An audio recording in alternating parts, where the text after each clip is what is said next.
பாக்கியலட்சுமி சீரியல்ல கோபி கேரக்டர்ல நடிச்சு வந்த சதீஷ் அவர்கள் குறித்து ஒரு ஷாக்கிங்கான அப்டேட் கிடைச்சிருக்கு. இந்த சீரியல்ல என்னதான் இவர் வில்லன் கேரக்டர்ல நடிச்சிருந்தாலும் மக்கள் பாத்தீங்கன்னா இவருக்கு அதிக சப்போர்ட் கொடுத்திருந்தாங்க.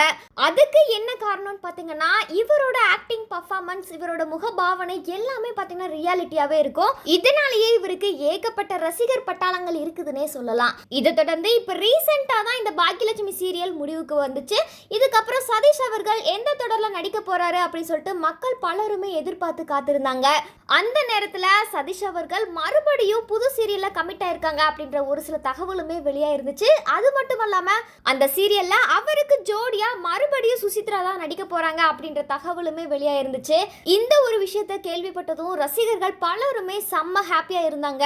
இந்த நிலையில நடிகர் சதீஷ் அவரோட இன்ஸ்டாகிராம் பக்கத்துல பாத்தீங்கன்னா இந்த புது சீரியல குறித்து ஷாக்கிங்கான ஒரு அப்டேட் கொடுத்திருக்காரு. அதாவது கடந்த சில நாட்களா நான் விஜய் டிவில மீண்டும் நடிக்க போறேன், புது சீரியல்ல கமிட் ஆயிருக்கேன் அப்படின்ற ஒரு சில தகவல் சோஷியல் மீடியால வைரலாகி வந்துச்சு.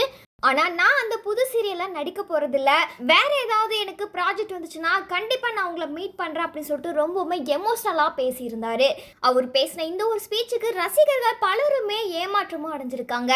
மேலும் நடிகர் சதீஷ் அவர்களோட இந்த ஒரு முடிவு குறித்து நீங்க என்ன நினைக்கிறீங்க அப்படின்றத மறக்காம கமெண்ட் செக்ஷன்ல பதிவு பண்ணுங்க.